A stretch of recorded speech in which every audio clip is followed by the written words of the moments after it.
ನಮಸ್ಕಾರ. Praise the lord Jesus. ಎಲ್ಲ ನನ್ನ ಪ್ರೀತಿಯ ದೇವಜನರೇ, ನನ್ನ ಪ್ರಿಯ ಸಹೋದರಿ ಸಹೋದರರೇ, ದೇವಭಕ್ತರೇ, ಹಿರಿಯರೇ, ನಿಮ್ಮೆಲ್ಲರಿಗೂ ಲೋಕರಕ್ಷಕನು ನಮ್ಮನ್ನು ಪ್ರೀತಿಸುವ ಪರಮತಂದೆಯಾಗಿರುವ ಯೇಸು ಕ್ರಿಸ್ತನ ನಾಮದಲ್ಲಿ ಶುಭ ವಂದನೆಗಳು. ಹೇಗಿದ್ದೀರಾ? ನೀವೆಲ್ಲರೂ ಚೆನ್ನಾಗಿದ್ದೀರಿ ಎಂದು ನಾನು ನಂಬುತ್ತಾ ಇದ್ದೇನೆ.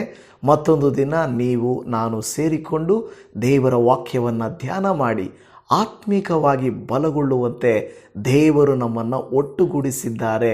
ಅದಕ್ಕಾಗಿ ನಾನು ಕರ್ತನಿಗೆ ಸ್ತೋತ್ರ ಮಾಡುತ್ತೇನೆ.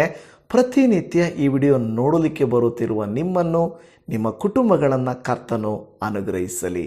ದೇವಜನವೇ, ದೇವರ ಮಕ್ಕಳು ಅಂದರೆ, ದೇವರ ಭಕ್ತರು ಅಂದರೆ ಅನೇಕರೇನೆಂದುಕೊಳ್ಳುತ್ತಾರೆ ಅಂದರೆ, ದೇವರ ಮಕ್ಕಳಿಗೆ ದುಃಖವೆಂಬುದೇ ಇಲ್ಲ, ಕಷ್ಟವೆಂಬುದೇ ಇಲ್ಲ, ಕಣ್ಣೀರೆಂಬುದೇ ಇಲ್ಲ, ಕುಗ್ಗಿ ಹೋಗುವುದೆನ್ನದೇ ಇಲ್ಲ ಅಂದುಕೊಳ್ಳುತ್ತಾರೆ. ಆದರೆ ಬೈಬಲ್ ಹೇಳುವಂಥ ವಿಚಾರ ಬೇರೆಯದೇ ಆಗಿದೆ. ಯಾಕೆಂದರೆ ಬೈಬಲ್ನಲ್ಲಿ ಮಹಾನಾಯಕರೆನಿಸಿಕೊಂಡವರು, ದೇವರಿಗೆ ಪ್ರಿಯರಾದವರು, ದೊಡ್ಡ ದೊಡ್ಡ ಭಕ್ತರುಗಳು ಕೂಡ ಕುಗ್ಗಿದಂಥ ಸ್ಥಿತಿಗಳನ್ನು ನಾವು ಕಾಣುತ್ತೇವೆ. ದಾವೀದ ಮಹಾರಾಜನು ಹತ್ತುಕೊಂಡನು. ಬೆಂಕಿಯನ್ನು ಪರಲೋಕದಿಂದ ತರಿಸಿದ ಎಲಿಯನು ನನ್ನ ಜೀವನ ಯಾಕೆ ತೆಗೆದುಬಿಡು ಅಂದುಕೊಂಡನು. ಎರೇಮಿಯನು ಅಯ್ಯೋ ನನ್ನ ಮೇಲೆ ಹೊಳೆಗಳು ಹರಿಯಲಿ ಎಂದು ಹೇಳುತ್ತಾನೆ. ಯೋಬನು ಅಯ್ಯೋ ನಾನು ಜನಿಸಿದ ದಿನವು ಅಯ್ಯೋ ಎಂದು ಶಾಪಗ್ರಸ್ತವಾಗಲಿ ಎಂದು ಹೇಳುತ್ತಾರೆ. ಹೀಗೆ ನೋಡುವಾಗ ಯೇಸು ಕ್ರಿಸ್ತನು ಕೂಡ ಗೆತ್ಸಮನೆಯ ತೋಟದಲ್ಲಿ ಬಹಳ ಕುಗ್ಗಿದವನಾಗಿ ಪ್ರಾರ್ಥಿಸುತ್ತಾನೆ. ಅಂದರೆ ಬೈಬಲಲ್ಲಿರುವಂಥ ಈ ಎಲ್ಲ ಭಕ್ತರುಗಳು ಅನೇಕರು ಕೂಡ ಕುಗ್ಗಿ ಹೋದಂಥ ಕೆಲವು ಕ್ಷಣಗಳು ಇದ್ದೇ ಇದ್ದಾವೆ. ಆ ಕುಗ್ಗಿ ಹೋದರ ಅರ್ಥ ಒಂದು ವೇಳೆ ಅವರು ಬಲಹೀನರೆಂದು ಅಲ್ಲ, ಮಾನವರಿಗೆ ಸಂಭವಿಸುವ ಬಹು ವೇದನೆಗಳ ಒಂದು ಗುರುತಾಗಿದೆ ಎಂಬುದನ್ನು ನಾವು ನೋಡಿಕೊಳ್ಳಬಹುದು. ಹಾಗಾದರೆ ಈ ದಿನ ಕೂಡ ಕೆಲವು ಭಕ್ತರು ಪ್ರತ್ಯೇಕವಾಗಿ ನಿಮಗೆ ಕೀರ್ತನೆ 42, 43ನೇ ಕೀರ್ತನೆಯಲ್ಲಿ ಕೊರಹನ ಪುತ್ರರು ಮಾಡಿದಂಥ ವಿಜ್ಞಾಪನೆಯನ್ನು ನಾವು ನೋಡಿಕೊಳ್ಳೋಣ. ಬನ್ನಿರಿ. ಈ ದಿನದ ಮುಖ್ಯವಾದಂಥ ದೇವರ ವಾಕ್ಯವು ಕೀರ್ತನೆಗಳ ಗ್ರಂಥ 42ನೇ ಕೀರ್ತನೆ ಅದರ 5ನೇ ವಚನವನ್ನು ನಾವು ಓದಿಕೊಳ್ಳೋಣ. ಅಲ್ಲಿ ಹೇಳುತ್ತಾ ಇರುವ ಮಾತು, ನೀನು ಕುಗ್ಗಿ ಹೋಗಿರುವುದೇನೋ ನನ್ನ ಮನವೇ, ನೀನು ಕುಗ್ಗಿ ಹೋಗಿರುವುದೇನೋ, ಹೀಗೆ ವ್ಯಥೆ ಪಡುವುದೇಕೆ? ದೇವರನ್ನು ನಿರೀಕ್ಷಿಸು, ಆತನೇ ನನಗೆ ರಕ್ಷಕನು, ದೇವರೂ ಆಗಿದ್ದಾನೆ, ನಾನು ಇನ್ನೂ ಆತನನ್ನು ಸ್ತುತಿಸುತ್ತಿರುವೆನು ಎಂಬುದಾಗಿ ಹೇಳುತ್ತಾ ಇದೆ. ಹಾಲೆಲೂಯಾ. ಈ ಮಾತು, ಇದೇ ಪದಗಳು ಒಂದು ಸಾರಿ ಅಲ್ಲ, 2 ಸಾರಿ ಅಲ್ಲ, 3 ಸಾರಿ ಅಲ್ಲ, 4 ಸಾರಿ ನಾವು ನೋಡುತ್ತಾ ಇದ್ದೇವೆ. ಕೀರ್ತನೆ 42:5ರಲ್ಲಿಯೂ, 42:11ರಲ್ಲಿಯೂ, 43:5ರಲ್ಲಿಯೂ, ಈ 42ನೇ ಕೀರ್ತನೆ 43ನೇ ಕೀರ್ತನೆಯಲ್ಲಿ 3 ಸಾರಿ ಒಂದೇ ಪದಗಳನ್ನು ಇನ್ನೊಂದು ಸಾರಿ ಸ್ವಲ್ಪ ವ್ಯತ್ಯಾಸವಾಗಿ ನಾವು ನೋಡುತ್ತಾ ಇದ್ದೇವೆ. ಇದರ ಹಿನ್ನೆಲೆ ಏನಪ್ಪ ಅಂತ ನೀವು ನೋಡುವುದಾದರೆ, ಕೊರಹನ ಮಕ್ಕಳ ಬರೆದಂಥ ಕೀರ್ತನೆ ಇದು. ಕೊರಹನ ಮಕ್ಕಳು ಅಂತ ಹೇಳುತ್ತಾರೆ. ಅವರು ದೇವಾಲಯದಿಂದ ದೂರವಾಗಿದ್ದರು. ಅವರು ಯೆರೂಸಲೇಮಿನ ಆರಾಧನೆಯಿಂದ ದೂರವಾಗಿ ಅವರ ಸ್ಥಿತಿ ಬಹಳ ಚಿಂತಾಜನಕವಾಗಿತ್ತು. ಜನರು ಅವರನ್ನು ನೋಡಿ ಹಾಸ್ಯ ಮಾಡುತ್ತಾ ಇದ್ದರು. ಎಲ್ಲಿ ನಿಮ್ಮ ದೇವರು, ಎಲ್ಲಿ ನಿಮ್ಮ ಜೀವನ? ಈ ರೀತಿಯಾಗಿ ಪರಿಹಾಸ್ಯಕ್ಕೆ ಒಳಗಾದಂಥ ಕೊರಹನ ಮಕ್ಕಳು ಬರೆಯುತ್ತಾ ಈ 2 ಕೀರ್ತನೆಗಳಲ್ಲಿ ದೇವರ ಬಳಿಯಲ್ಲಿ ಈ ಪದಗಳನ್ನು ಮತ್ತೆ ಮತ್ತೆ ರಿಪೀಟ್ ಮಾಡುವಂಥದ್ದನ್ನು ನಾವಿಲ್ಲಿ ನೋಡುತ್ತಾ ಇದ್ದೇವೆ. ಉದಾಹರಣೆಗೆ ಕೀರ್ತನೆ 42 3ನೇ ವಚನದಲ್ಲಿ 10ನೇ ವಚನದಲ್ಲಿ ಕೇಳಿದಂಥ ಒಂದು ಪ್ರಶ್ನೆ, ನಿನ್ನ ದೇವರು ಎಲ್ಲಿದ್ದಾನೆ? ನಿನ್ನ ದೇವರು ಎಲ್ಲಿದ್ದಾನೆ?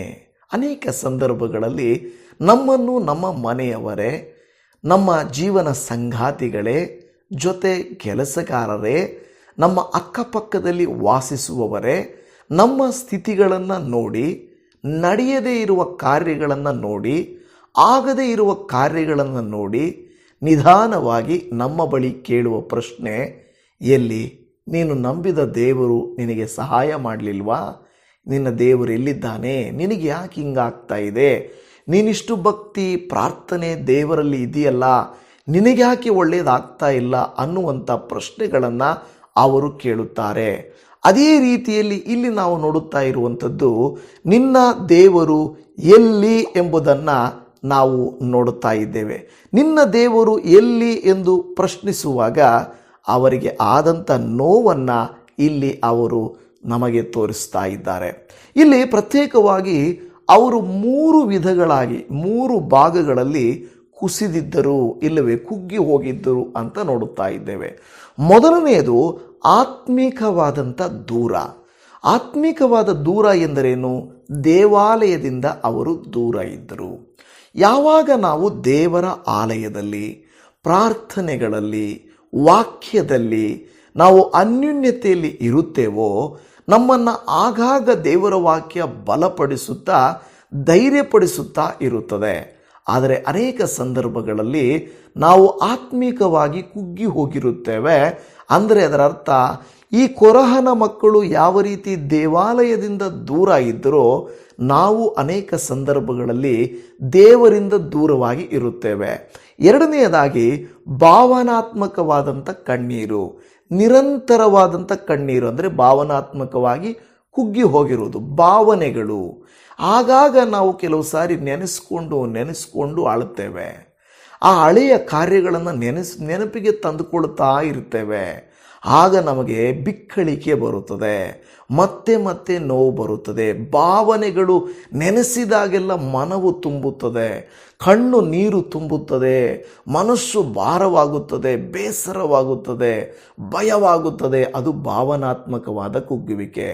ಆತ್ಮಿಕವಾಗಿ ಕುಗ್ಗಿ ಹೋಗಿದ್ದರು, ಭಾವನಾತ್ಮಕವಾಗಿ ಕೂಡ ಕುಗ್ಗಿ ಹೋಗಿದ್ದರು, ಸಾಮಾಜಿಕವಾಗಿ ಕೂಡ ಅವಮಾನಕ್ಕೆ ಒಳಗಾಗಿದ್ದರು. ಶತ್ರುಗಳು ಪರಿಹಾಸ್ಯ ಮಾಡುತ್ತಾ, ಹಾಸ್ಯ ಮಾಡುತ್ತಾ, ಎಲ್ಲಿ ನಿಮ್ಮ ದೇವರು? ಯಾಕೆ ನಡೆದಿಲ್ಲ? ಯಾಕೆ ಹಿಂಗಾಯಿತು ಅಂತ ಕೇಳಿದರು.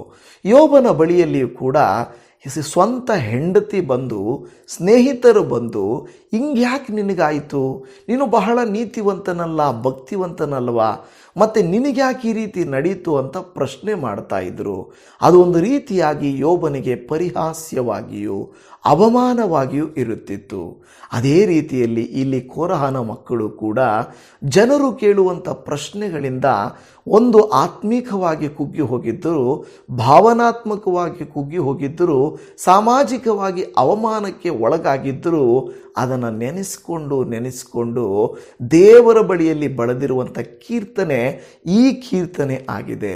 ಈ 3 ಒಟ್ಟಿಗೆ ಬಂದಾಗ ಮನಸ್ಸು ಇನ್ನೂ ಕುಗ್ಗಿ ಹೋಗುತ್ತದೆ.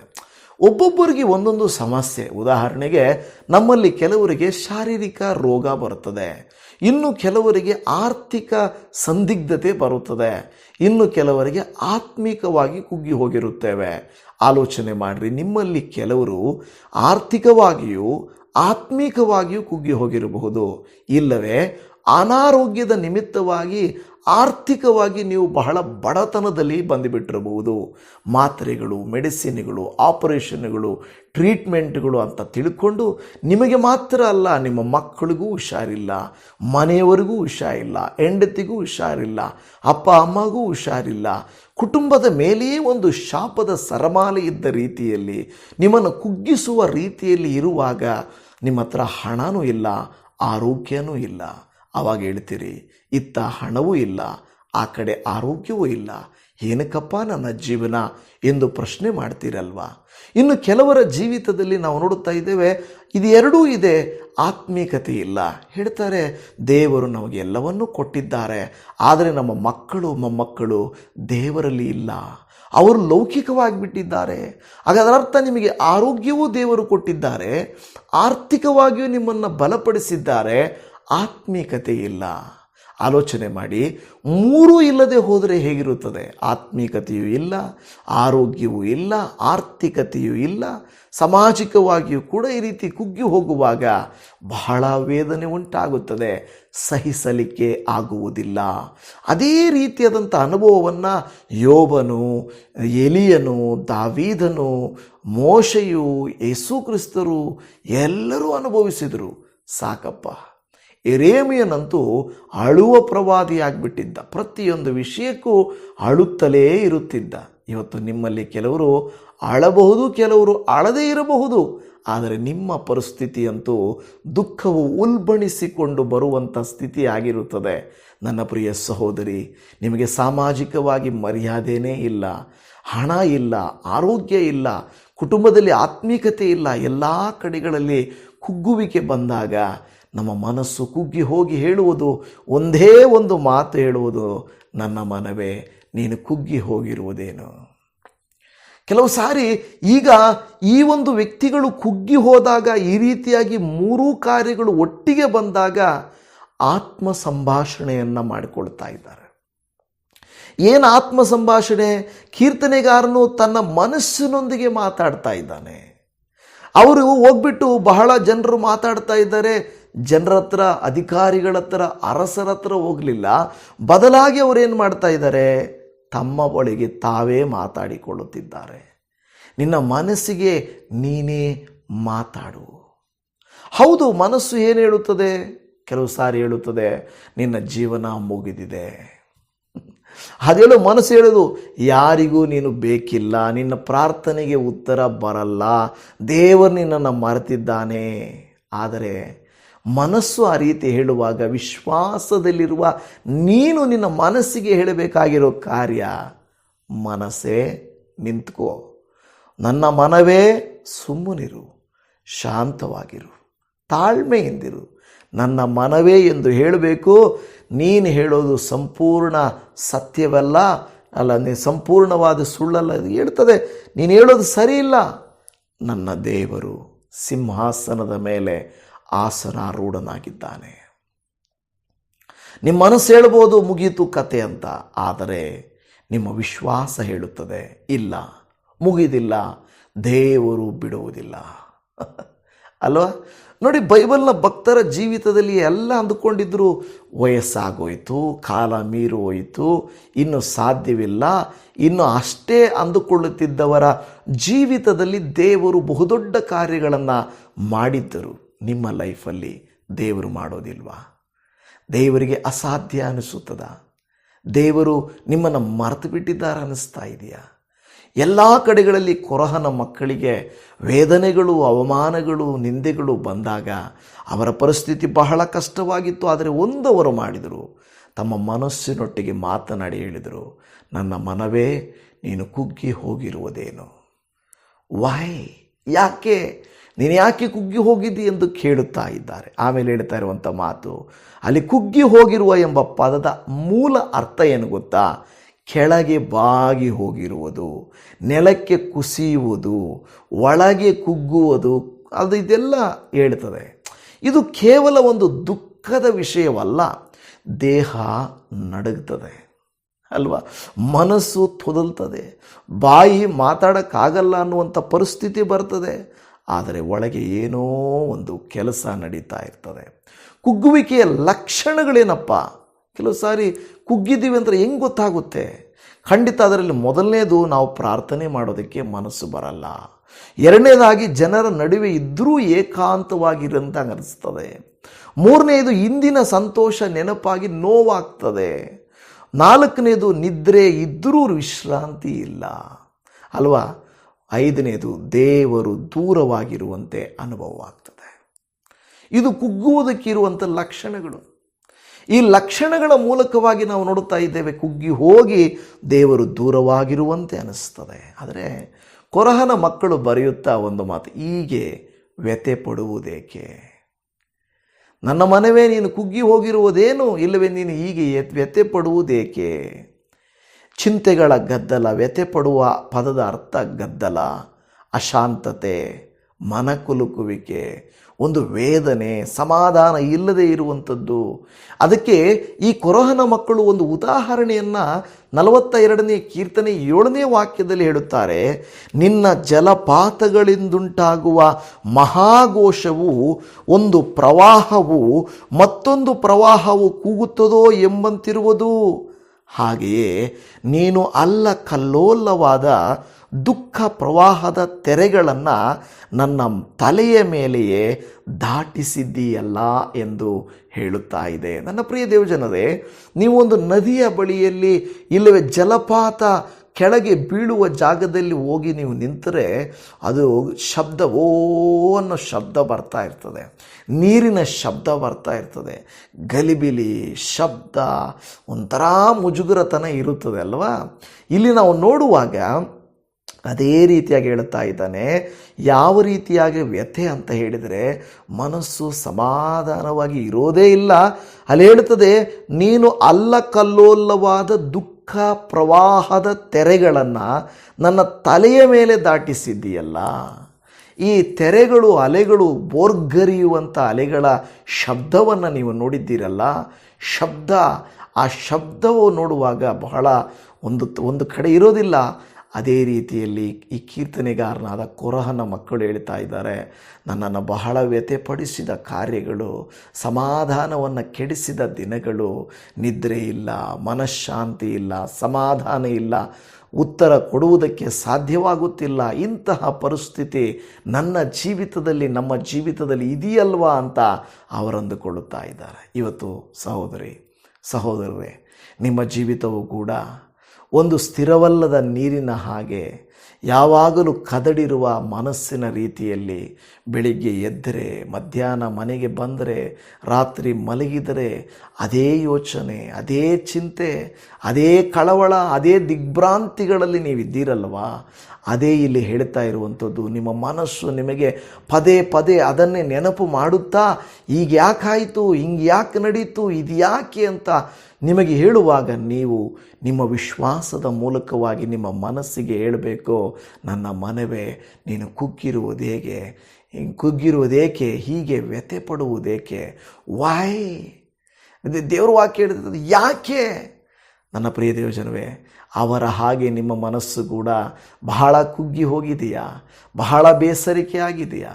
ಕೆಲವು ಸಂದರ್ಭಗಳಲ್ಲಿ ನಾವು ಕುಗ್ಗಿ ಹೋಗಿದ್ದಾಗ ಸಾಂತ್ವನ ಮಾಡಲಿಕ್ಕಂತ ಹೇಳಿ ನಮ್ಮ ಮನೆಯಲ್ಲಿ ನಮ್ಮ ಮಕ್ಕಳು, ಹೆಂಡತಿ, ಗಂಡ, ತಂದೆ ತಾಯಿ, ಅತ್ತೆ ಮಾವ ಎಲ್ಲ ಇರುತ್ತಾರೆ. ಕೆಲವು ಸಂದರ್ಭಗಳಲ್ಲಿ ಅವರೇ ನಮಗೆ ಕಿರಿಕಿರಿ ತರುವಂಥವರಾಗಿರುತ್ತಾರೆ. ಸಮಾಧಾನ ಪಡಿಸಬೇಕಾದವರೇ ಅಸಮಾಧಾನವನ್ನು ಹುಟ್ಟಿಸುವವರಾಗಿರುತ್ತಾರೆ. ನಮ್ಮ ಸಮಾಧಾನಕ್ಕೆ ಮೂಲ ಹೆಂಡತಿ ಆಗಿರಬಹುದು, ಗಂಡನಾಗಿರಬಹುದು, ಅತ್ತೆ ಮಾವ ಆಗಿರಬಹುದು, ಜೊತೆಯಲ್ಲಿ ವಾಸ ಮಾಡುವಂಥವರಾಗಿರಬಹುದು. ನನ್ನ ಅಸಮಾಧಾನಕ್ಕೆ ಇವರೇ ಕಾರಣ. ನನ್ನ ಪ್ರಿಯ ದೇವಜನವೇ, ಇವತ್ತು ನಿಮ್ಮ ಅಸಮಾಧಾನಕ್ಕೆ, ನಿಮ್ಮ ಕುಗ್ಗುವಿಕೆಗೆ ಕಾರಣ ಏನು? ಆ ಕಾರಣಗಳು ದೇವರಿಗೆ ಗೊತ್ತಿಲ್ವಾ? ಆ ಕಾರಣಗಳನ್ನು ಬದಲಾಯಿಸಲಿಕ್ಕೆ ದೇವರಿಗೆ ಸಾಧ್ಯವಿಲ್ಲವಾ? ಆದರೆ ಮೊದಲು ನಿಮ್ಮ ಮನಸ್ಸನ್ನು ನೀವು ಸಮಾಧಾನ ಪಡಿಸಿಕೊಳ್ಳಬೇಕು. ಯಾಕೆ ಕುಗ್ಗಿರುವಿ, ಯಾಕೆ ವೇದನೆ ಪಡುವಿ, ಬೇಡ, ಸುಮ್ಮನಿರು ಅಂತ ಹೇಳಬೇಕು. ಒಂದು ಸಮಸ್ಯೆ ಮುಗಿಯುವ ಮೊದಲೇ ಮತ್ತೊಂದು ಸಮಸ್ಯೆ ಬರುತ್ತೆ ಅಂತ ಗೊತ್ತು. ಹಣದ ಚಿಂತೆ, ಮಕ್ಕಳ ಭವಿಷ್ಯ, ಅನಾರೋಗ್ಯ ಸಮಸ್ಯೆ, ಸೇವೆಯ ಒತ್ತಡದ ಕಾರ್ಯಗಳು, ಕುಟುಂಬದ ನೋವು, ಜನರು ಅಪಾರ್ಥ ಮಾಡಿಕೊಳ್ಳೋದು, ತಪ್ಪಾಗಿ ಮಾತಾಡಿಕೊಳ್ಳೋದು. ಎಷ್ಟೋ ಜನರು ನಮ್ಮನ್ನು ಉಪಯೋಗಿಸಿಕೊಳ್ಳೋರು, ಸಂಬಂಧಿಕರು ನಮ್ಮನ್ನು ನೆನಪಿಸ್ಕೊಳ್ಳದೇ ಇರೋದು. ಎಂತಹ ಪರಿಸ್ಥಿತಿ ಅಂತ ಹೇಳಿದರೆ, ನಮ್ಮವರೇ ನೋಡದ ಹಾಗೆ ಹೋಗುವುದು, ಮಾತಾಡಿಸದೆ ಹೋಗುವುದು, ಉಪಯೋಗಿಸಿಕೊಂಡು ಮೋಸ ಮಾಡಿ ಹೋಗುವುದು. ಎರಡ ನಮ್ಮ ಜೀವಿತದಲ್ಲಿ ಎಷ್ಟೊಂದು ಕಷ್ಟಗಳು ನಮ್ಮ ಜೀವಿತದಲ್ಲಿ ಬರುವಾಗ ಕುಗ್ಗಿ ಹೋಗಿರುವಂಥ ಮನಸ್ಸು ನಮ್ಮದಾಗಿರುತ್ತದೆ. ಆಧರಿಸಬೇಕಾದಂಥ ಯೋಬನ ಹೆಂಡತಿ, ಆಕೆಯೇ ಈತನನ್ನು ಏನು ಮಾಡ್ತಾಳೆ, ನೋಯಿಸ್ತಾಳೆ. ಸಮಾಧಾನಪಡಿಸಿ ಆಧರಣೆ ಪಡಿಸಲಿಕ್ಕಾಗಿಂತ ಬಂದಿರುವ ಯೋಬನ ಸ್ನೇಹಿತರು ಆತನನ್ನು ಪ್ರಶ್ನಿಸ್ತಾರೆ. ಅದಕ್ಕೆ ಯೋಬನ ಹೇಳ್ತಾನೆ, ನಾನು ಹುಟ್ಟಿದ ದಿನ ಅದು ಏನಂತ ಹೇಳ್ತಾನೆ, ಆ ಹುಟ್ಟಿದ ದಿನ ಅಯ್ಯಯ್ಯೋ ಅದು ಶಾಪದ ದಿನ ಅಂತ ಹೇಳ್ತಾನೆ. ಅದು ಶಾಪದ ದಿನ, ನಾನು ಹುಟ್ಟಿದ ದಿನ ಯಾಕಾದರೂ ಹುಟ್ಟಿದನೋ ಆ ಜನ್ಮದಿನವನ್ನು ಅವನು ಶಪಿಸ್ತಾನೆ. ಆ ಹುಟ್ಟಿದ ದಿನವೇ ನಾನು ಸತ್ತೋಗ್ಬಿಡ್ಬೇಕಾಗಿತ್ತು. ಕೆಲವು ಸಾರಿ ಅನೇಕರು ಅಂದ್ಕೊಳ್ಳೋ ಮಾತಿದೆ, ನಾನು ಯಾಕಾದರೂ ಬದುಕಿದ್ದೀನೋ, ನಾನು ಯಾಕಾದರೂ ಹುಟ್ಟಿದನೋ, ನಾನು ಯಾಕಾದರೂ ಜೀವಿಸ್ತಾ ಇದ್ದೀನೋ, ನಾನು ಯಾಕೆ ಇಲ್ಲಿದ್ದೀನೋ ಅನ್ನುವಂಥ ಪರಿಸ್ಥಿತಿ ಬರ್ತದೆ. ಆದರೆ ಒಂದು ವಿಷಯ ದೇವಜನವೇ, ಇಲ್ಲಿ ನಾವು ನೋಡುತ್ತಾ ಇದ್ದೇವೆ, ಇಲ್ಲಿ ಕೀರ್ತನೆಯಲ್ಲಿ 42:3 ವಾಕ್ಯದಲ್ಲಿ ಹಗಲಿರುಳು ನನಗೆ ಕಣ್ಣೀರೇ ಆಹಾರವಾಯಿತು ಅಂತ ಹೇಳ್ತಾನೆ.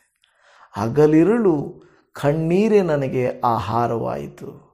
ಊಟ ಮಾಡಿದರೂ ಸಮಾಧಾನ ಇಲ್ಲ, ಕೆಲಸ ಮಾಡೋದಕ್ಕೆ ಮನಸ್ಸಿಲ್ಲ, ಆದಾಯ ಮಾಡೋಕ್ಕಾಗ್ತಾ ಇಲ್ಲ, ಎಲ್ಲರ ಸಮಾನವಾಗಿ ಜೀವಿಸೋಕ್ಕಾಗ್ತಾ ಇಲ್ಲ. ಇದು ಭಾವನಾತ್ಮಕವಾಗಿ ಕುಗ್ಗಿ ಹೋದುವ ಪರಿಸ್ಥಿತಿ ಕೆಲವರ ಜೀವನ ಆ ಥರ ಇತ್ತು. ದೇವರು ಬದಲಾಯಿಸಿದ್ದಾರೆ, ಕರ್ತನಿಗೆ ಸ್ತೋತ್ರ. ಇನ್ನು ಕೆಲವರ ಜೀವಿತ ಅದೇ ರೀತಿಯಲ್ಲಿದೆ, ದೇವರು ಬದಲಾಯಿಸ್ತಾರೆ. ನೆನಪಿರಲಿ, ನಮ್ಮೆಲ್ಲರ ಕಣ್ಣೀರನ್ನು ಒರೆಸಿದ ದೇವರು ನಿಮ್ಮ ಕಣ್ಣೀರನ್ನು ಒರೆಸುತ್ತಾರೆ. ವಯಸ್ಸಾದ ಮೇಲೆ ಹೆಂಗೆ ನನ್ನ ಲೈಫು ಅಂತ ಚಿಂತೆ ಮಾಡ್ತಾ ಇದ್ದೀರಾ? ಚಿಂತೆ ಮಾಡಬೇಡಿ. ನನ್ನ ಜೀವನ ಮುಗಿದ ಮೇಲೆ ನಮ್ಮ ಮಕ್ಕಳನ್ನು ಯಾರು ನೋಡ್ಕೊಳ್ತಾರೆ ಅಂತ ಇದ್ದೀರಾ? ಚಿಂತೆ ಮಾಡಬೇಡಿ. ಈಗ ಕೆಲಸ ಸಿಕ್ಕಿಲ್ಲ, ಇನ್ನೂ ಸ್ವಲ್ಪ ದಿನ ಹಾಗೆ ಹೋದರೆ ಏನು ಮಾಡೋದು ಅಂದ್ಕೊಳ್ತಾ ಇದ್ದೀರಾ? ಕುಗ್ಗಬೇಡ್ರಿ. ದೇವರಿದ್ದಾನೆ, ದೇವರು ನೋಡ್ಕೊಳ್ತಾನೆ. ನಾಳೆಯ ಚಿಂತೆಗಳನ್ನು, ಬರುವ ವರ್ಷದ ಕಾರ್ಯಗಳನ್ನು ನೆನೆದುಕೊಂಡು ಹೀಗೇ ನೀವು ಕುಗ್ಗಿ ಹೋಗುವುದೇನು? ನಿಮ್ಮ ಮನಸ್ಸಿಗೆ ಹೇಳಬೇಕು, ಯಾವತ್ತೋ ಇರುವ ಕೃತ್ಯಗಳ ಕುರಿತಾಗಿ ನೀನು ಇವತ್ತು ಯಾಕೆ ಚಿಂತೆ ಮಾಡ್ತಾ ಇದೀಯಾ? ನೀನು ಯಾಕೆ ಕುಗ್ಗಿ ಹೋಗಿದ್ದೀಯಾ? ಕುಗ್ಗಿ ಹೋಗಬೇಡ, ವ್ಯಥೆ ಪಡಬೇಡ. ವ್ಯಥೆ ಪಡುವುದಕ್ಕೂ ಚಿಂತೆ ಮಾಡಿ ಕುಗ್ಗಿಸುವುದಕ್ಕೂ ಅನೇಕರು ಬರ್ತಾರೆ, ಅನೇಕರು ಇರ್ತಾರೆ. ಸಂಸೋನನನ್ನು ದೆಲೀಲಳು ಅವನ ಶಕ್ತಿಯನ್ನು, ರಹಸ್ಯವನ್ನು ಅರಿತುಕೊಂಡು ಅವನನ್ನು ಕುಗ್ಗಿಸಿಬಿಟ್ಟಳು. ಆ ಒಂದು ಪರಿಸ್ಥಿತಿ ಬರ್ತದೆ, ಆಕೆಯೇ ಅವನ ಮುಂದೆ ನಿಂತು ಅವಮಾನ ಪಡಿಸ್ತಾ ಇರ್ತಾಳೆ. ಏನು ಸಂಸೋನ, ಒಳಗೆ ಗಂಡಸು ಅಂದ್ಕೊಂಡ್ಬಿಟ್ಟಿದ್ದಲ್ಲ, ಏನಾಯ್ತು ನೀನು ಗಂಡಸ್ತನ ಅಂತ ಅನ್ನುವಾಗ ಅವನಿಗೆಷ್ಟು ಅವಮಾನ ಆಯಿತು, ಎಷ್ಟು ಕುಗ್ಗಿ ಹೋಗಿತ್ತು ಅವನ ಮನಸ್ಸು. ದೇವರೇ, ಶರೀರದ ಇಚ್ಛೆಗೋಸ್ಕರವಾಗಿ ಈ ಥರ ಆಧರಿಸ್ತಾಳೆ, ಪ್ರೀತಿಸ್ತಾಳೆ ಅಂತ ನಾನು ಪ್ರೀತಿಸಿದವಳೇ ನನಗೆ ಮೋಸ ಮಾಡಿಬಿಟ್ಲಲ್ಲ ದೇವರೇ. ಹೌದಲ್ವ? ಅನೇಕ ಸಾರಿ ಮದುವೆಗೆ ಮುಂಚೆ ಅನೇಕ ಸಮಯಗಳಲ್ಲಿ ಪ್ರೀತಿ, ಆದರೆ ನೋಡುವಾಗ ನಿಜವಾದ ಪ್ರೀತಿನೇ ಇರೋದಿಲ್ಲ. ಒಂದೊಂದು ಸಾರಿ ಅನ್ನಿಸ್ತದೆ, ನಾನು ಇಂಥವಳನ್ನ ಪ್ರೀತಿಸಿದ್ದು, ಇಂಥವಳನ್ನ ಪ್ರೀತಿಸಬೇಕಾಗಿರುವುದು ಅಯ್ಯಯ್ಯೋ ಅಂತ ಅನ್ನಿಸ್ತದೆ. ಯಾಕೆ? ನಮಗೆ ಕುಗ್ಗಿ ಹೋಗಿರ್ತದೆ ಮನಸ್ಸು, ಅಷ್ಟೊಂದು ವೇದನೆ ಪಡುವಂಥ ಪರಿಸ್ಥಿತಿ ಇರ್ತದೆ. ಇಲ್ಲಿ ಹೇಳ್ತಾ ಇದ್ದೇವೆ, ನಾನು ಕೆಲವೊಮ್ಮೆ ಹತ್ತುಕೊಂಡೆ ಅಂತ ಕೀರ್ತನೆಗಾರನ ಹೇಳ್ತಾ ಇಲ್ಲ, ಅಲ್ಲಿ ಹೇಳ್ತದೆ ಹಗಲಿರುಳು ನನಗೆ ಕಣ್ಣೀರೇ ಆಹಾರವಾಯಿತು. ನೋಡಿ, ಅದಕ್ಕೆ ಕೆಲವರು ಹೇಳ್ತಾರೆ, ಜೀವನದಲ್ಲಿ ಕಣ್ಣೀರಿರಬಹುದೇನೋ ಹೊರತು ಕಣ್ಣೀರೇ ಜೀವನವಾಗಬಾರ್ದು. ಸರಿ ಇದೆಯಲ್ವಾ? ಜೀವನದಲ್ಲಿ ಕಣ್ಣೀರು ಅನ್ನೋದು ಸಹಜ, ದುಃಖ, ವೇದನೆ, ಸೋಲು, ಸಮಸ್ಯೆ ಬಂದಾಗ. ಆದರೆ ಕೆಲವರ ಜೀವಿತ ಕಣ್ಣೀರೇ ಜೀವಿತವಾಗೋಗಿರ್ತದೆ. ಜೀವಿತವೆಲ್ಲ ಕಣ್ಣೀರೇ ಆಗಿಬಿಟ್ರೆ ಏನು ಪ್ರಯೋಜನ ನನ್ನ ಪ್ರಿಯ ದೇವಜನವೇ? ದೇವರು ವಾಕ್ಯ ಹೇಳುತ್ತಾ ಇದೆ, ನಾನು ಕೆಲವೊಮ್ಮೆ ಅತ್ತೆ ಅಂತ ಅವನು ಹೇಳಲಿಲ್ಲ, ಅವನು ಹೇಳುತ್ತಾನೆ ಕಣ್ಣೀರು ನನಗೆ ಆಹಾರವಾಗಿದೆ. ಅದರರ್ಥ ಇದು ನೋವು ನಿರಂತರ, ದುಃಖ, ಜೀವನವೆಲ್ಲ ದುಃಖವಾಗಿರುವಂಥದ್ದು ನಾವು ನೋಡುತ್ತಾ ಇದ್ದೇವೆ. ಮತ್ತು ಈ ಕೊರಹನು ಹಳೆಯ ದಿನಗಳನ್ನು ನೆನಪಿಸ್ಕೊಳ್ತಾ ಇದ್ದಾನೆ. ನಾವು ನೋಡ್ತಾ ಇದ್ದೀವಿ ಕೀರ್ತನೆ 42:4 ನಾನು ಭಜನೋತ್ಸವದಲ್ಲಿ ಸೇರಿ ಜನ ಸಮೂಹದೊಡನೆ ಹರ್ಷಧ್ವನಿ ಮಾಡುತ್ತಾ ಸ್ತೋತ್ರ ಪದಗಳನ್ನು ಹಾಡುತ್ತಾ ದೇವಾಲಯಕ್ಕೆ ಹೋಗುತ್ತಿದ್ದದ್ದನ್ನೇ ನೆನಪಿಗೆ ತಂದುಕೊಂಡು. ಒಂದು ಕಾಲ ಇತ್ತು, ಎಲ್ಲರೂ ನನ್ನವರು ನನ್ನ ಜೊತೆಯಲ್ಲಿದ್ದರು, ಕೂಡಿ ಸಂತೋಷವಾಗಿ ಆಲಯಕ್ಕೆ ಹೋಗ್ತಾ ಇದ್ದೀವಿ, ಸ್ತುತಿ ಪದಗಳನ್ನು ಹಾಡ್ತಾ ಇದ್ವಿ, ಪ್ರೈಸ್ ಆ್ಯಂಡ್ ವರ್ಷಿಪ್ ಮಾಡ್ತಾ ಇದ್ವಿ, ಸ್ತುತಿ ಪದಗಳನ್ನು ಹಾಡುತ್ತಾ ದೇವಾಲಯಕ್ಕೆ ಹೋಗುತ್ತಿದ್ದದ್ದನ್ನೇ ನೆನಪಿಗೆ ತಂದುಕೊಂಡು, ಅಯ್ಯೋ ಎಂಥ ಸುದಿನಗಳು, ಎಂಥ ಒಳ್ಳೆಯ ಆಶೀರ್ವಾದದ ದಿನಗಳು, ಯಾಕಿಂಗಾಯಿತು ಅಂತ ಹೇಳಿ ಬೇಸರ ಮಾಡಿಕೊಳ್ಳುವ ಸಂದರ್ಭದಲ್ಲಿ ಕೀರ್ತನೆಗಾರನ ಹೇಳ್ತಾ ಇದ್ದಾನೆ, ಚಿಂತೆ ಮಾಡಬೇಡ. ಇಂಥ ಒಂದು ಪರಿಸ್ಥಿತಿ ಇತ್ತು ನನ್ನ ಕುಟುಂಬದಲ್ಲಿ, ಒಂದು ಕಾಲದಲ್ಲಿ ಒಂದು ನೆನಪುಗಳಿದ್ದವು ಅಪ್ಪ, ಆ ದಿನಗಳು ಮತ್ತೆ ಬರೋದಿಲ್ಲಪ್ಪ. ಆ ಪ್ರೀತಿ ಅಪ್ಪ ಅಮ್ಮ ಜೊತೆಯಲ್ಲಿದ್ದುಕೊಂಡು ಊಟ ಮಾಡಿಕೊಂಡು ತಮಾಷೆ ಮಾಡಿಕೊಂಡು ನಕ್ಕೊಂಡು ಜಗಳ ಮಾಡಿಕೊಂಡು ಒಟ್ಟೊಟ್ಟಿಗೆ ಮಲ್ಕೊಂಡು ಒಂದೇ ಹತ್ರ ಇದ್ದುಕೊಂಡು ಬೆಳದಿಂಗಳನ್ನು ನೋಡಿಕೊಳ್ಳುತ್ತಾ ಕತೆಗಳನ್ನು ಹೇಳಿಕೊಳ್ಳುತ್ತಾ ಒಟ್ಟಿಗೆ ಮಲ್ಕೊಂಡು ಒಟ್ಟಿಗೆ ಓಡಾಡ್ಕೊಂಡಿದ್ದಂಥ ದಿನಗಳು ಹೋಯಿತು. ಈಗ ಒಂಟಿಯಾಗಿ ಇರುವಂಥ ದಿನಗಳಿದ್ದಾವೆ. ಕೆಲವು ಸಾರಿ ಹೆತ್ತ ಮಕ್ಕಳೇ ನಮಗೆ ಜೊತೆಯಲ್ಲಿರೋದಿಲ್ಲ, ಜೊತೆಯಲ್ಲಿದ್ದರೂ ಇಲ್ಲದ ಹಾಗೆ ಇರುತ್ತದೆ. ಅವರದೇ ಒಂದು ಲೋಕ, ನಮ್ಮದೇ ಒಂದು ಲೋಕ ಅಲ್ವಾ? ಅವರದೇ ಒಂದು ಜೀವನ, ನಮ್ಮದೇ ಒಂದು ಜೀವನ. ಒಂಟಿ ಅದೇನು ಹೇಳ್ತದ, ಒಂಟಿ ಬಕಪಕ್ಷಿಯಂತಿದ್ದೇನೆ. ಬಕಪಕ್ಷಿ ಒಂದೇ ಪಕ್ಷಿ ಆ ಕಡೆ ಈ ಕಡೆ ನೋಡಿಕೊಂಡು, ಆ ಕಡೆ ಈ ಕಡೆ ನೋಡಿಕೊಂಡು, ಆ ಕಡೆ ಈ ಕಡೆ ನೋಡಿಕೊಂಡು ದಿನ ಎಲ್ಲ ಕಳೆಯುವಂತೆ ಅನೇಕರು ತಮ್ಮ ದಿನಗಳನ್ನು ಕಳೆಯುತ್ತಿರುವುದನ್ನು ಈ ಕಾಲದಲ್ಲಿ ನೋಡ್ತಾ ಇದ್ದೇವೆ. ಸಿಟಿಯಲ್ಲಿ ಟೌನಲ್ಲಿ ಹೋಗುವಾಗ ಎಲ್ಲರೂ ಸ್ಪೀಡ್ ಹೋಗ್ತಾ ಇರ್ತಾರೆ. ಮನೆಗಳಲ್ಲಿ ಹೋದಾಗ ಮೊಬೈಲ್ಗಳ ಜೊತೆಗೆ ಸಮಯವನ್ನು ಕಳೀತಾರೆ, ಟಿ ವಿಗಳೊಟ್ಟಿಗೆ ಸಮಯ ಕಳೀತಾರೆ, ಜನರೊಟ್ಟಿಗೆ ಸಮಯ ಕಳೆಯೋದಿಲ್ಲ. ಕುಗ್ಗಿ ಹೋಗ್ತಾ ಕೆಲವ್ರಿಗೆ ಅನ್ನಿಸ್ತದೆ, ಹಿರಿಯರಿಗೆ, ಏನಾಗಿದೆ ಈ ಲೋಕಕ್ಕೆ, ಏನಾಗಿದೆ ಈ ಸಮಾಜಕ್ಕೆ, ಯಾಕೆ ಈ ರೀತಿಯಾಗಿದ್ದಾರೆ ಅಂತ ಅನ್ನಿಸ್ತದೆ. ಕೆಲವು ಸಾರಿ ನಮ್ಮ ಆರೋಗ್ಯ ಚೆನ್ನಾಗಿತ್ತು, ಆಶೀರ್ವಾದ ಇತ್ತು, ಜಾಬ್ ಮಾಡ್ತಾ ಇದ್ದಾಗ, ದುಡಿತಾ ಇದ್ದಾಗ ನನಗೆ ಒಳ್ಳೆಯ ಹೆಸರಿತ್ತು, ಒಳ್ಳೆ ಇದಿತ್ತು. ಆದರೆ ಈಗ ನೆನಪುಗಳು ಮಾತ್ರ, ಬರೀ ನೆನಪುಗಳು. ಕೆಲವು ಸಾರಿ ನೆನಪುಗಳು ಗಾಯಗಳ ಥರ ಆಗ್ತವೆ. ಅಯ್ಯೋ ಅದೇ ಚೆನ್ನಾಗಿತ್ತು ಜೀವನ, ನೋವಾಗುತ್ತೆ. ಹೌದು, ಹಳೆಯ ದಿನಗಳನ್ನು ಇವತ್ತು ನೀವು ನೆನೆಸ್ಕೊಂಡು ಅಳಬಾರ್ದು. ಕೆಲಸ ಇತ್ತು, ಆದಾಯ ಇತ್ತು, ಆಗಿತ್ತು, ಹೀಗಿತ್ತು, ಆಯಿತು, ದುಃಖಕ್ಕಾಗಿ ನೆನೆಸ್ಕೊಳ್ಬೇಡ್ರಿ. ದೇವರೇ, ಉತ್ತಮವಾದ ಸಮಯವನ್ನು ಕೊಟ್ಟಿದ್ರಿ, ಆದರೆ ಈಗ ಲೋ ಆಗಿ ಬಂದಿದ್ದೇನೆ, ನನಗೆ ದುಃಖದ ದಿನಗಳು ಈಗ ಬಂದಿವೆ, ಆದರೂ ಚಿಂತೆ ಮಾಡಬಾರ್ದು. ಒಂದು ಕೊನೆಯಲ್ಲಿ ಒಂದು ಕೀರ್ತನೆಗಾರನು ಹೇಳ್ತಾ ಇರುವಂಥ ಮಾತೇನೆಂದರೆ, ದೇವರನ್ನು ನಿರೀಕ್ಷಿಸು. ಜಸ್ಟ್ ದೇವರನ್ನ ನಿರೀಕ್ಷಿಸು, ಇನ್ನೂ ಒಳ್ಳೆಯ ದಿನಗಳು ಬಂದೇ ಬರ್ತವೆ. ನೋಡಿ, ಇದು ಕೀರ್ತನೆಯ ಹೃದಯ ಅಂತ ಹೇಳ್ತಾರೆ. ಏನು? ನಿರೀಕ್ಷಿಸು. ಹೃದಯವೇ ಕೆಲಸ ಮಾಡಿಲ್ಲ ಅಂದರೆ, ನೋಡಿ, ಕಾಲಿಲ್ಲ ಅಂದರು, ಕೈ ಇಲ್ಲ ಅಂದರು, ಒಂದು ಕಿವಿ ಇಲ್ಲ ಅಂದರು, ಒಂದು ಕಣ್ಣಿಲ್ಲ ಅಂದರೂ ನಡೀತದೆ ಅಲ್ವಾ? ಆದರೆ ಹೃದಯ ಇಲ್ಲ ಅಂದರೆ ನಡೆಯಲ್ಲ. ಈ ಹೃದಯ ಜೀವಿತದ ಅಂದರೆ ಎಲ್ಲ ಶರೀರವನ್ನು ರಕ್ತದಿಂದ ತುಂಬಿಸುವಂಥದ್ದಾಗಿದೆ. ಅದೇ ರೀತಿಯಲ್ಲಿ ನಿರೀಕ್ಷೆ ಅನ್ನುವಂಥದ್ದು ಮತ್ತೆ ನಮ್ಮನ್ನು ಬಲಪಡಿಸುವಂಥದ್ದಾಗಿದೆ. ಸೊ ಈ ನಿರೀಕ್ಷೆ ಎಂದರೆ ಏನಪ್ಪ ಅಂದರೆ, ಕೈಕಟ್ಟಿ ಕುಳಿತುಕೊಳ್ಳೋದಲ್ಲ, ದೇವರ ಮೇಲೆ ತೂಕ ಹಾಕುವುದು, ಭಾರ ಬರೋದು, ದೇವರ ಮೇಲೆ ನಿರೀಕ್ಷೆ ಇರೋದು. ಯಾಕೆಂದರೆ ಭಾವನೆಗಳು ಬದಲಾಗುತ್ತವೆ, ಪರಿಸ್ಥಿತಿಗಳು ಬದಲಾಗುತ್ತವೆ, ಜನರು ಕೂಡ ಬದಲಾಗ್ತಾರೆ, ನಿಮ್ಮ ಮನೆಯವರು ಬದಲಾಗ್ತಾರೆ, ನಿನ್ನ ಮಕ್ಕಳು ಬದಲಾಗ್ತಾರೆ, ನಿನ್ನ ಕಷ್ಟದ ಪರಿಸ್ಥಿತಿ ಬದಲಾಗ್ತದೆ, ಮತ್ತೆ ನಿನಗೆ ಆರೋಗ್ಯ ಬರುತ್ತೆ, ಮತ್ತೆ ನಿನ್ನ ಮನೆ ತುಂಬಿ ತುಳುಕುತ್ತದೆ. ಎಷ್ಟು ಜನ ನಿಜವಾಗಿಯೂ ಮನೆಯಲ್ಲಿ ಜನ ಇರಬೇಕು ಅಂತ ಆಸೆ ಪಡ್ತೀರಾ? ಇಲ್ಲವೇ ಅತ್ತೆ ಮಾವ ಬೇಡ ಬರಲೇಬಾರ್ದು, ಅಣ್ಣ ತಮ್ಮ ನೋ ಬರಬಾರ್ದು, ಯಾರು ಬರಬೇಡ್ರಿ ನಮ್ಮ ಮನೆಗೆ ಅಂತೀರಾ? ಅನ್ಬೇಡ್ರಿ. ದೇವಜನವೇ, ಅದೊಂದು ಖುಷಿ. ಆ ಕುಟುಂಬ ತುಂಬಿರುವುದು, ಜನ ತುಂಬಿರುವುದು, ಸಭೆ ತುಂಬಿರುವುದು, ಕೂಟಗಳಿಗೆ ಸೇರಿ ಬರುವುದು, ಇದೊಂದು ದೊಡ್ಡ ಆಶೀರ್ವಾದ ನನ್ನ ಪ್ರಿಯ ದೇವಭಕ್ತರೇ. ಆದ್ದರಿಂದ ಇಲ್ಲಿ ಹೇಳ್ತಾ ಇರುವಂಥದ್ದು ಅವ್ರು ಏನು ಹೇಳ್ತಾರೆ ಅಂದರೆ, ಬದಲಾಗುತ್ತೆ, ನಿರೀಕ್ಷಿಸು, ಬದಲಾಗ್ತದೆ. ಯಾಕೆಂದರೆ ಪರಿಸ್ಥಿತಿಗಳನ್ನ ಬದಲಾಯಿಸುವ ದೇವರಿದ್ದಾನೆ, ಬದಲಾಗದೇ ಇರುವ ದೇವರು ನಮ್ಮೊಟ್ಟಿಗಿದ್ದಾನೆ. ಕೊನೆಯದಾಗಿ ನಾವು ನೋಡ್ತಾ ಇದ್ದೇವೆ, ನಾನು ಇನ್ನೂ ಆತನನ್ನು ಸ್ತುತಿಸುತ್ತಿರುವೆನು. ಏನು ನಡೆದಿಲ್ಲಪ್ಪ, ಉತ್ತರ ಬಂದಿಲ್ಲ, ಏನು ನಡೆದಿಲ್ಲ, ಆದರೂ ಅವನು ಹೇಳ್ತಾನೆ ಇನ್ನೂ, ಅಂದರೆ ಈಗಲೂ. ಇದು ಅವನ ವಿಶ್ವಾಸದ ಮಟ್ಟವನ್ನು ತಿಳಿಸ್ತದೆ. ಕಣ್ಣೀರಿದ್ದರೂ ಸ್ತುತಿಸೋದು, ಪ್ರಶ್ನೆಗಳಿದ್ದರೂ ಸ್ತುತಿಸೋದು, ಮೌನ ಇದ್ದರೂ ಸ್ತುತಿಸೋದು, ಭಾವನಾತ್ಮಕವಾಗಿ ನೊಂದಿದ್ದರೂ ಸ್ತುತಿಸುವಂಥದ್ದು. ಒಂದು ಆಲೋಚನೆ ಮಾಡಿ, ಒಬ್ಬ ತಾಯಿ ಆಸ್ಪತ್ರೆಯವರೆಗೆ ಅಳುತ್ತಾ ಇರ್ತಾಳಂದರೆ, ಅದರಾದರೆ ಆಕೆ ಒಳಗಡೆ ಏಸು ನೀನು ಇದ್ದೀಯಪ್ಪ ಅಂತ ಇರ್ತಾಳೆ. ಅದೇ ವಿಶ್ವಾಸ.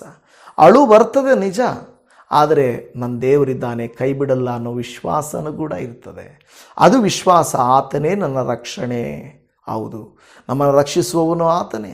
ಜನರು ನಮ್ಮನ್ನು ತಳ್ಳಬಹುದು, ಜೀವನ ನಮ್ಮನ್ನು ಕುಗ್ಗಿಸ್ಬೋದು. ಎಲ್ಲ ಸಂದರ್ಭಗಳಲ್ಲಿ ನಾವು ಆತನವರಾಗಿರಬೇಕು ದೇವಜನವೇ. ಹನ್ನಳ ಮುಖವು ದುಃಖದಿಂದ ತುಂಬಿತ್ತು. ಆದರೆ ದೇವರು ಉತ್ತರ ಕೊಟ್ಟಾಗ ಆಕೆಯ ಮುಖ ಬದಲಾಯಿತು. ನಿಮ್ಮ ನನ್ನ ಜೀವನವು ಬದಲಾಗುವುದು ಎಷ್ಟೊತ್ತು? ಉತ್ತರ ಸಿಕ್ಕಿದ ತಕ್ಷಣ ನಾವೆಲ್ಲವನ್ನು ಮರೆತು ಬಿಡ್ತೇವೆ. ಆದರೆ ಅಷ್ಟರೊಳಗಡೆ ನಾವು ಪಡಬಾರ್ದು. ಇಂದು ನಿಮ್ಮ ಮನಸ್ಸು ಏನು ಹೇಳ್ತಾ ಇದೆ? ನಾನು ಒಂಟಿ, ನಾನು ವಿಫಲ, ನಾನು ದೇವರಿಗೆ ದೂರ, ನಾನು ಅಪ್ರಯೋಜಕಳು, ನಾನು ಕೆಲಸಕ್ಕೆ ಬಾರದವನು, ನನ್ನ ಭವಿಷ್ಯ ಎಲ್ಲ ಕತ್ತಲೆಯಾಗಿದೆ, ಈ ಥರ ಎಲ್ಲ ನೆನೆಸ್ಕೊಳ್ತಾ ಇದ್ದೀರಾ? ನೆನೆಸ್ಕೊಳ್ಬೇಡ್ರಿ. ಯಾಕೆಂದರೆ ದೇವರು ವಾಕ್ಯ ಹೇಳುತ್ತದೆ, ದೇವರನ್ನೇ ನಿರೀಕ್ಷಿಸು ಎಂಬುದಾಗಿ. ಕೀರ್ತನೆಯಲ್ಲಿ 37:7 ಯೆಹೋವನ ಸನ್ನಿಧಿಯಲ್ಲಿ ಶಾಂತವಾಗಿ ಆತನಿಗೋಸ್ಕರ ಕಾದಿರು ಎಂದು ಹೇಳುತ್ತಾ ಇದ್ದಾರೆ. ನಾವು ಕರ್ತನ ಸಮ್ಮುಖದಲ್ಲಿ ಶಾಂತವಾಗಿ ನಾವು ಕಾಯುತ್ತಿರಬೇಕು. ಅಷ್ಟೇ ದೇವಜನವೇ. ಇಷ್ಟು ಪ್ರಸಂಗ ಮಾಡಿದ ಮೇಲೆ ನಾನು ಹೇಳೋದೇನೆಂದರೆ, ಕಾದುಕೊಂಡಿರಿ, ನಿರೀಕ್ಷೆಯಿಂದಿರಿ. ನಿಮ್ಮ ಮನಸ್ಸು ಕುಗ್ಗುವುದಕ್ಕೂ ವ್ಯಥೆ ಪಡುವುದಕ್ಕೂ ನೀವು ಅವಕಾಶವನ್ನು ಕೊಡಲೇಬೇಡ್ರಿ. ಪ್ರಾರ್ಥಿಸೋಣ. ಪರಮ ತಂದೆಯಾದ ದೇವರೇ, ನಿನ್ನ ಅತ್ಯುನ್ನತವಾದ ಪವಿತ್ರವಾದ ಕರುಣೆಯ ಕರಕ್ಕೆ ಈ ದಿನವೂ ನಮ್ಮನ್ನು ಒಪ್ಪಿಸಿಕೊಡುತ್ತಾ ಇದ್ದೇವೆ. ಕೊರಹನ ಮಕ್ಕಳು ಬರೆದಂಥ ಈ ಕೀರ್ತನೆಯಲ್ಲಿ ಅವರು ದೇವರಿಂದ ದೇವಾಲಯದಿಂದ ದೂರ ಇದ್ದರು, ಸ್ತುತಿ ಆರಾಧನೆಗಳಿಂದ ದೂರ ಆದರು. ಜನರು ಇವರನ್ನು ನೋಡಿ ನಿಮ್ಮ ದೇವರಲ್ಲಿ, ನಿಮಗೆ ಉತ್ತರ ಎಲ್ಲಿ ಅಂತ ಅಪಹಾಸ್ಯ ಮಾಡಲಿಕ್ಕೆ ಪ್ರಾರಂಭಿಸಿದರು. ಮಾನಸಿಕವಾಗಿಯೂ ಭಾವನಾತ್ಮಕವಾಗಿಯೂ ಆತ್ಮಿಕವಾಗಿಯೂ ಸಾಮಾಜಿಕವಾಗಿಯೂ ಅನೇಕ ಇಕ್ಕಟ್ಟುಗಳು ಕುಗ್ಗುವಿಕೆಗಳು ಬಂದಾಗ, ಸಹಿಸಲಾರದ ವೇದನೆಗಳು ಬಂದಾಗ ಅವರು ಹೇಳುತ್ತಾರೆ, ನನ್ನ ಮನವೇ ನೀನು ಕುಗ್ಗಿರುವುದೇಕೆ, ಹೀಗೆ ವ್ಯಥೆ ಪಡುವುದೇಕೆ? ಹೌದು ಸ್ವಾಮಿ, ಬದಲಾಗಿ ಕರ್ತನನ್ನು ನಿರೀಕ್ಷಿಸು, ಆತನೇ ನಿನಗೆ ಎಲ್ಲ ಕಾರ್ಯಗಳನ್ನು ಸರಾಗ ಮಾಡ್ತಾನೆ ಅಂತಪ್ಪ ಇವತ್ತು ಕೂಡ ಈ ವಾಕ್ಯ ನಮಗೇ ಹೇಳಿದ ಹಾಗಿದೆಯಪ್ಪ. ಎಷ್ಟೋ ಸಾರಿ ಆ ಭಕ್ತರ ಹಾಗೆ ಬಲವಾಗಿ ಕಾಣಿಸಿದರೂ ಕೂಡ ನಾವು ಬಲಹೀನರೇ ಸ್ವಾಮಿ. ನಮಗೆ ನಿಮ್ಮ ಬಲ ಬೇಕು, ನಿಮ್ಮ ಕೃಪೆ ಬೇಕು, ನಿಮ್ಮ ಸಹಾಯ ಬೇಕು, ನಿಮ್ಮ ನಡೆಸುವಿಕೆ ಬೇಕು. ನೀವು ನಮ್ಮ ಪರಿಸ್ಥಿತಿಗಳನ್ನು ಮಾರ್ಪಡಿಸಬೇಕು, ನಮ್ಮ ಜೀವಿತದಲ್ಲಿ ಅದ್ಭುತಗಳನ್ನು ನೀವು ಮಾಡಬೇಕು. ಅದಕ್ಕಾಗಿ ನಾವು ಪ್ರಾರ್ಥಿಸ್ತೇವೆ. ನಿನಗೆ ವಂದನೆ ಅಪ್ಪ. ಸರ್ವಸ್ತುತಿ ಘನ ಮಾನ ಮಹಿಮೆಗಳಿಗೆ ಅಪಾದೇವರೇ, ಯೋಗ್ಯನಾದ ಶಕ್ತನಾದ ದೇವರೇ, ನಿನ್ನ ಪವಿತ್ರವಾದ ಕರುಣೆಯ ಕರಕ್ಕೆ ಈ ಪ್ರಾರ್ಥನೆಯನ್ನು ಒಪ್ಪಿಸಿಕೊಡುತ್ತೇವೆ. ಅದ್ಭುತ ಮಾಡಯ್ಯ, ಆಶ್ಚರ್ಯಕರವನ್ನು ಮಾಡು. ಇವರ ಮನಸ್ಸು ಯಾವ ಪರಿಸ್ಥಿತಿಗೂ ಕುಗ್ಗ ಹೋಗಬಾರ್ದು. ಯೋಬನಂತೆ ದೃಢವಾಗಿಯೂ, ಎಲಿಯನಂತೆ ದೃಢವಾಗಿಯೂ, ಯೇಸುವೆ ನಿಮ್ಮ ಹಾಗೆ ದೃಢವಾಗಿಯೂ, ಎರೇಮಿಯನಂತೆ ದೃಢವಾಗಿಯೂ, ದಾವೀದನಂತೆ ದೃಢವಾಗಿ, ಅನ್ನಳ ಹಾಗೆ ದೃಢವಾಗಿ, ಸಂಸೋನನ ಹಾಗೆ ದೃಢವಾಗಿ, ಕೊನೆಗೆ ಜೀವನದಲ್ಲಿ ಅರ್ಥ ಮಾಡಿಕೊಂಡು ಜಯಿಸುವುದಕ್ಕೆ ಬೇಕಾದ ಕೃಪೆಯನ್ನು ನಮಗೆ ಅನುಗ್ರಹಿಸಿಕೊಡು ಎಂದು ಬೇಡುತ್ತಾ ಇದೆಯಪ್ಪ. ಈ ವಾಕ್ಯವನ್ನು ಇದುವರೆಗೂ ಆಲಿಸಿದ ಇವರನ್ನಾಗಲಿ ಇವರ ಕುಟುಂಬಗಳನ್ನಾಗಲಿ ಕುಗ್ಗಿ ಹೋಗುವುದಕ್ಕೆ ಬಿಡಬೇಡಪ್ಪ. ಎಂತಹ ಕಠಿಣ ಪರಿಸ್ಥಿತಿ ಬಂದರೂ, ಎಂಥ ಕಷ್ಟಕರವಾದ ಪರಿಸ್ಥಿತಿ ಬಂದರೂ, ಎಂಥ ವಿರೋಧವಾದ ಪರಿಸ್ಥಿತಿ ಬಂದರೂ, ನಜರೇತಿನ ಯೇಸು ಕ್ರಿಸ್ತನ ಪ್ರೀತಿಯುಳ್ಳ ಮಧುರವಾದ ನಾಮದಲ್ಲಿ ಇವರನ್ನು ಕನಿಕರಿಸು, ಆಧರಿಸು, ಸಂತೈಸು, ಅನುಗ್ರಹಿಸು ಎಂದು ಬೇಡುತ್ತಾ ಇದ್ದೇವೆ. ಮೊರೆಯನ್ನು ಕೇಳಿದ್ದಕ್ಕಾಗಿ ನಿನಗೆ ಕೋಟ್ಯಾನುಕೋಟಿ ವಂದನೆಗಳು. ಸರ್ವಸ್ತುತಿ ಘನ ಮಾನ ಮಹಿಮೆಗಳು ನಿನಗೆ ಸಲ್ಲಿಸುತ್ತಾ ಈ ಪ್ರಾರ್ಥನೆಯನ್ನು ನಮ್ಮನ್ನು ನಮ್ಮ ರಕ್ಷಕನಾದ ಯೇಸುವಿನ ಮಧುರವಾದ ನಾಮದಲ್ಲಿ ಒಪ್ಪಿಸಿ ಬೇಡಿ ಪ್ರಾರ್ಥಿಸಿದ್ದೇವೆ ತಂದೆಯೇ. ಆಮೇನ್, ಆಮೇನ್. ನನ್ನ ಪ್ರಿಯ ದೇವಜನರೇ, ನಿಮ್ಮೆಲ್ಲರಿಗೂ ಶಾಲೋಮ್. ಕರ್ತನ ಕೃಪೆ ಸಮಾಧಾನವು ನಿಮ್ಮೊಟ್ಟಿಗಿರಲಿ. ನಿಮ್ಮ ಮನಸ್ಸು ವ್ಯಥೆ ಪಡದಿರಲಿ, ಕುಗ್ಗದಿರಲಿ. ಆಮೇನ್, ಆಮೇನ್. Price lord.